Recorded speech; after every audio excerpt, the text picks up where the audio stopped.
নমস্কার, people's voice নিউজে আপনাদের সবাইকে স্বাগত। মণিপুর কি শেষ পর্যন্ত রাষ্ট্রপতি শাসনের দিকেই যাচ্ছে?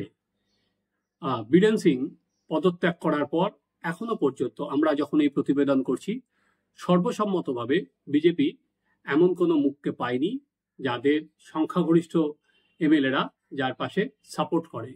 সেজন্যই মনে করা হচ্ছে যে মণিপুরে কি এবার রাষ্ট্রপতি শাসন। কারণ মণিপুরে এখন যিনি রাজ্যপাল হিসেবে আছেন অজয় ভাল্লা, তিনি যখন স্বরাষ্ট্র সচিব পদে ছিলেন তখনই এই মণিপুর ক্রাইসিসটা শুরু হয়েছিল এবং তিনি মণিপুর সম্পর্কে খুব ভালোই জানেন, খুব ভালো ওয়াকিবহল মণিপুরে। এবং অলরেডি উনি যাওয়ার এক মাসের মধ্যেই উনি কিন্তু অ্যাডমিনিস্ট্রেশনে নানা চেঞ্জ করতেও শুরু করে দিয়েছেন। তাই যদি কোনো সর্বসম্মত প্রার্থী না পাওয়া যায় তাহলে হয়তো কিছু সময়ের জন্য, যেটা বিজেপি সূত্রে খবর, যে 4-5 মাসের জন্য হয়তো রাষ্ট্রপতি শাসন জারি করে তারপর তারা নতুন মুখ খুঁজবে। নিয়ম হচ্ছে রাষ্ট্রপতি শাসন জারি করে সেটা কিন্তু সংসদের থেকে অনুমোদন নিতে হয়। এখন সংসদে বাজেট অধিবেশন চলছে, তো বাজেট অধিবেশনে 13 তারিখ পর্যন্ত বাজেট নিয়ে আলোচনা হবে, তারপর দুদিনের বিরতি থাকবে, তারপর আবার অন্যান্য ইস্যুস দিয়ে আলোচনা হবে সেখানে। তো এর মধ্যেই কি রাষ্ট্রপতি শাসন যদি জারি হয়, এখনই সংসদের অনুমোদন না নিলেও চলবে, কিছুদিন সময় পাওয়া যায়। তো সেক্ষেত্রে দেখতে হবে যে আগামী বিজেপি যেটা দেখছে যে সেটা এই বীরেন সিং কে সরিয়ে দেওয়ার পর কোনো আইন শৃঙ্খলা জড়িত কোনো সমস্যা কি হয় 2-3 দিনের মধ্যে, সেটার দিকেও কিন্তু গভর্নমেন্ট ক্লোজ নজর রাখছে। এখনো পর্যন্ত যেটা খবর, প্রায় 20 জন এমএলএ বীরেন সিং এর বিরুদ্ধে, এবং তারা প্রত্যেকেই বিজেপি এমএলএ, তারা পর্যন্ত সব বীরেন সিং এর বিরুদ্ধে চলে গিয়েছিলেন। তার মধ্যে কুকি এমএলএ ছিল হচ্ছে 7 জন, বাদ বাকি কিন্তু বেশিরভাগই আর কি মেইতেই কমিউনিটির এমএলএ। আজ থেকে মণিপুরে বিধানসভা শুরু হওয়ার কথা ছিল এবং বিধানসভা শুরুতেই কংগ্রেস বলেছিল তারা অনাস্থা প্রস্তাব আনবে। বিজেপির একাধিক এমএলএ দীর্ঘদিন ধরে কিন্তু দিল্লিতে দরবার করছে, দিল্লিতে প্রধানমন্ত্রী স্বরাষ্ট্রমন্ত্রীর সঙ্গে দেখা করেছে, তারা চিঠি দিয়েছে, চিঠি দিয়ে তারা সরাতে চেয়েছিল হচ্ছে বীরেন সিংকে, কিন্তু কেন্দ্র কোনো অবস্থাতেই বারবার করে বললেও তারা রাজি হয়নি, কারণ তারা কোনো বিকল্প মুখ যেমন পাচ্ছিল না। তারপরে বিধানসভার ভোট কিন্তু এখন অনেক দেরি আছে, 2027 সালে হচ্ছে বিধানসভার ভোট, তাই জন্য তাড়াহুড়ো করে কোনো সিদ্ধান্ত নিতে চাইছিল না। বিধানসভার যিনি স্পিকার তিনি উচ্চ শিক্ষামন্ত্রী, এরা সবাই মিলে কিন্তু দিল্লিতে দরবারও করেছিলেন বীরেন সিংকে সরানোর জন্য, কিন্তু তারপরেও হয়নি। কিন্তু অ্যালার্ম বেলটা বেজে গেল হচ্ছে শনিবার দিন। বীরেন সিং সেদিন 11টার সময় এই বিধানসভা অধিবেশনের আগে নিজের বাড়িতে মিটিং ডেকেছিলেন। এবার নিজের বাড়িতে 11টার সময় মিটিং ডাকার পরও যেটা দেখা গেল, একাধিক এমএলএ এবং মন্ত্রীরাও কিন্তু সেই মিটিংয়ে যোগ দেননি। তখনই বীরেন সিং বুঝতে পারলেন যে তার পায়ের তলার মাটিটা সরে গেছে এবং তিনি 1টার সময় চার্টার্ড ফ্লাইট নিয়ে সোজা দিল্লি চলে আসেন। তিনি সেখানে অমিত শাহ এবং জেপি নাড্ডার সঙ্গে মিটিং করেন। প্রথমে যেটা শোনা যাচ্ছে যে ওখানেও আর কি তিনি গাঁইগুই করছিলেন, কিন্তু কোনো অবস্থাতেই তিনি পদত্যাগে রাজি ছিলেন না। কিন্তু তার যদি তিনি পদত্যাগ না করতেন এবং অনাস্থা প্রস্তাবে বিজেপি এমএলএরা বীরেন সিং এর বিরুদ্ধে ভোট দিত, তাহলে কিন্তু এর একটা সুদূর প্রসারী প্রভাব পড়ত। তাই জন্য বীরেন সিংকে সরে যেতে বলা হয়। এখনো পর্যন্ত বীরেন সিংকে একটা বিজেপির সোর্স বলছে যে বলা হয়েছে যে একদম বীরেন সিংকে সরাতে যারা রাস্তায় নেমেছিলেন বা যারা দরবার করেছিলেন তাদের যেন মুখ্যমন্ত্রীর পদ এই সময় না দেওয়া হয়। এবং বীরেন সিং এর ভ্যালু কিন্তু বিজেপির কাছে খুব ভালোভাবেই ছিল। এই প্রথমবার 2022 সালে বীরেন সিং এর নেতৃত্বে কিন্তু বিজেপি প্রথমবার মণিপুরে ক্ষমতা দখল করেছিল এবং ওখানে 53% হচ্ছে মেইতেই কমিউনিটির, এবং এই মেইতেই কমিউনিটির লিডারশিপ হিসাবে কিন্তু বীরেন সিং এর গ্রহণযোগ্যতা ছিল। সেই মেইতেই কমিউনিটির আর কোনো লিডার হিসাবে তার কোনো গ্রহণযোগ্য নেতাকে কিন্তু বিজেপি এর মধ্যে তুলে আনতে পারেনি। জাতিদাঙ্গা বলা শুরু হয়েছিল 2023 সালের 3 মে। এখনো পর্যন্ত সরকারি যে পরিসংখ্যান সেখানে বলা হচ্ছে যে 200-250 জন সেখানে মারা গেছে এবং প্রায় 60,000 আর কি বাসিন্দা তাদের নিজেদের ঘর বাড়ি ছাড়তে হয়েছে এবং বিভিন্ন ত্রাণ শিবিরে তারা আর কি আশ্রয় নিয়েছে, শেল্টার নিয়েছে।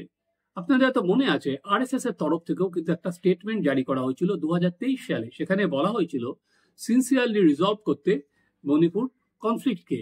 ফলে আরএসএস কিন্তু যেমন স্টেটমেন্ট দিয়েছেন তেমনি মোহন ভাগবতও কিন্তু এই ইস্যুতে মুখ খুলেছেন। গত লোকসভা ভোটে বিজেপি কিন্তু মণিপুর আসন হেরে যায়, কিন্তু তারপরও বীরেন সিং এর ওপরই তারা আস্থা রেখেছিলেন। তাতে নানাবিধ কারণ ছিল। এবার মনে হতে পারে কেন এত কিছু পরও তাদের সরায়নি। প্রথমত আমরা যদি দেখি যে আর কি নরেন্দ্র মোদীকে আর কি চাপ দেওয়া হচ্ছে, নরেন্দ্র মোদী সরিয়ে দিচ্ছেন, এরকম কিন্তু আজ পর্যন্ত হয়নি। নরেন্দ্র মোদী এই যে তার মন্ত্রিসভা চালাচ্ছেন, তার সরকার চালাচ্ছেন, এটা কিন্তু একদম নিজের টার্মে চালাচ্ছেন।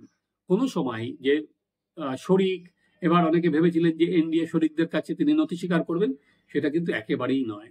তিনি ফলে এই যে বিরোধীরা বলছে আর তিনি সরিয়ে দিলেন, তার যে একটা যে স্ট্রং প্রধানমন্ত্রী, সেই যে ন্যারেটিভ, সেটা তিনি কোনো জায়গাতেই তার সাথে তিনি আপোষ করতে রাজি নন। দ্বিতীয়ত সেটা হচ্ছে 2027 সালে হচ্ছে তার বিধানসভা নির্বাচন। তৃতীয় হচ্ছে মণিপুর যখন এই জাতি সংঘর্ষ শুরু হয় তখন থেকে কিন্তু সেন্ট্রাল তার নিজের মতো করেই সেখানে লোক সাজিয়েছিল। তারা চিফ সেক্রেটারি এবং ডিজিকে সরিয়ে দেয়। এবার মুখ্যমন্ত্রীর পরামর্শদাতা হিসেবে সেখানে সিআরপিএফ এর প্রাক্তন ডিজি কুলদীপ সিংকে নিয়ে যায়, সেখানে রাজীব কুমারকে ডিজি করা হয়। কুলদীপ সিং সেখানে মুখ্যমন্ত্রীর পরামর্শদাতা হন। এরপর শেষে তারা নিয়ে গেল হচ্ছে অজয় ভাল্লাকে, যার সঙ্গে অমিত শাহর সম্পর্ক যথেষ্ট গভীর, এবং এই একমাত্র অজয় ভাল্লা তাকে কিন্তু এক্সটেনশন দিয়েও কিন্তু স্বরাষ্ট্র সচিবের পদে কেন্দ্রে রেখে দেওয়া হয়েছিল। তাই যখনই অজয় ভাল্লাকে নিয়োগ করা হলো রাজ্যপাল হিসাবে, তখন আমরা একটা প্রতিবেদন করেছিলাম, আপনারা আমাদের টাইমলাইনে দেখতে পারবেন আমাদের এই চ্যানেলে, যে তাহলে কি এবার রাষ্ট্রপতি শাসনের দিকে এগোচ্ছে?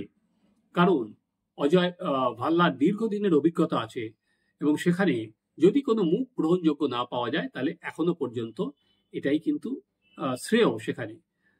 কিন্তু অমিত শাহ ক্ষমতায় আসার পর, স্বরাষ্ট্রমন্ত্রী হিসেবে দায়িত্ব নেওয়ার পর উনি কিন্তু গেছেন মণিপুরে। নরেন্দ্র মোদী না গেলেও অমিত শাহ গেছেন, নিত্যানন্দ রায় গেছেন, তারা বারবার করে ওখানে গেছেন এবং পরিস্থিতি বোঝার চেষ্টা করেছেন সেখানে গিয়ে। এবং ল অ্যান্ড অর্ডারটা বলা যেতে পারে সেটা অমিত শাহই ওখানে নিয়ন্ত্রণ করতেন। এবার আগামী দিনে বীরেন শাহকে এখনো পর্যন্ত অজয় ভাল্লা যে নির্দেশ দিয়েছেন তাতে যতক্ষণ না পর্যন্ত নতুন কেউ হয় ততক্ষণ পর্যন্ত বীরেন শাহকে তিনি চালাতে বলেছেন, এবং আজকে থেকে যে বিধানসভা বসার কথা ছিল সেটা তিনি ভঙ্গ করে দিয়েছেন, বিধানসভা বসবে না। তাহলে দেখা যে কত তাড়াতাড়ি বিজেপি আগামী 2-3 দিনের মধ্যে কি কোনো সিদ্ধান্ত নিতে পারেন, নাকি বিজেপি রাষ্ট্রপতি শাসনের দিকে এগিয়ে যান। ওই যে বললাম, এখনো পর্যন্ত এমনও কোনো গ্রহণযোগ্য মুখ খুঁজে পাওয়া যায়নি যেই মুখের উপর সবাই ভরসা করতে পারে। এটা নিশ্চিত যে আগামী দিন, ইতিমধ্যেই দেখেছেন যে বিরোধী দলনেতা রাহুল গান্ধী কিন্তু খোঁচা দিয়েছেন নরেন্দ্র মোদীকে যে তিনি কেন একেবারের জন্য মণিপুর যাচ্ছেন না। তিনি এরপরে মণিপুর যান, দীর্ঘদিন ধরে যে মণিপুরে অরাজক পরিস্থিতি, তিনি একজন প্রধানমন্ত্রী হিসাবে তিনি বিদেশে যাচ্ছেন, নানা জায়গায় যাচ্ছেন, কিন্তু মণিপুরে কেন যাচ্ছেন না। আজও দেখলাম যে গৌরব গগৈ যে টুইট করেছেন তাতে বলেছেন বিজেপি রাজ্য বাঁচানোর জন্য না, নিজেদের বাঁচানোর জন্য সেখানে তাদের মুখ্যমন্ত্রীকে সরাতে হয়েছে। আগামী দিন স্বাভাবিক, আজকে সংসদ চলছে, সংসদেও মণিপুর নিয়ে সরব হয়েছেন। তো একদিকে যেমন কেন্দ্রকে দেখতে হবে যাতে আইন শৃঙ্খলা পরিস্থিতির অবনতি না হয়, দ্বিতীয়ত তাদের দেখতে হবে যাতে রাজনৈতিক পরিস্থিতিও যাতে আয়ত্তে থাকে। ইতিমধ্যে যেহেতু দিল্লির ভোটে বিজেপি বিশালভাবে জয়লাভ করেছে, ফলে বীরেন সিংকে সরানো তাদের পক্ষে এখন অনেক ইজিয়ার। কারণ এই 8 তারিখের আগে থেকেই কিন্তু মণিপুরের যে সমস্ত বিক্ষুব্ধ এমএলএ তারা দিল্লি থেকে দরবার পড়েছিলেন, তখন কিন্তু রাজি হয়নি, কারণ সবাই মিলে তাকিয়েছিল হচ্ছে এই দিল্লি ভোটের দিকে। ফলে এখন বলা যেতে পারে রাজনৈতিকভাবে অনুকূল বিজেপির পক্ষে ছিল একে সরিয়ে দেওয়া, এবং যেহেতু 20 জন এমএলএ তারা বিরুদ্ধে চলে গিয়েছিলেন, ফলে এই ছাড়া কোনো উপায় তাদের কাছে ছিলও না। ফলে দেখি আগামী দিনে মণিপুর কোন দিকে চলছে এবং রাষ্ট্রপতি শাসন জারি হলে সেটা কবে থেকেই বা জারি হয়। আপনারা দেখতে থাকুন আমাদের চ্যানেল সাবস্ক্রাইব করুন, আপনাদের মতামত জানান।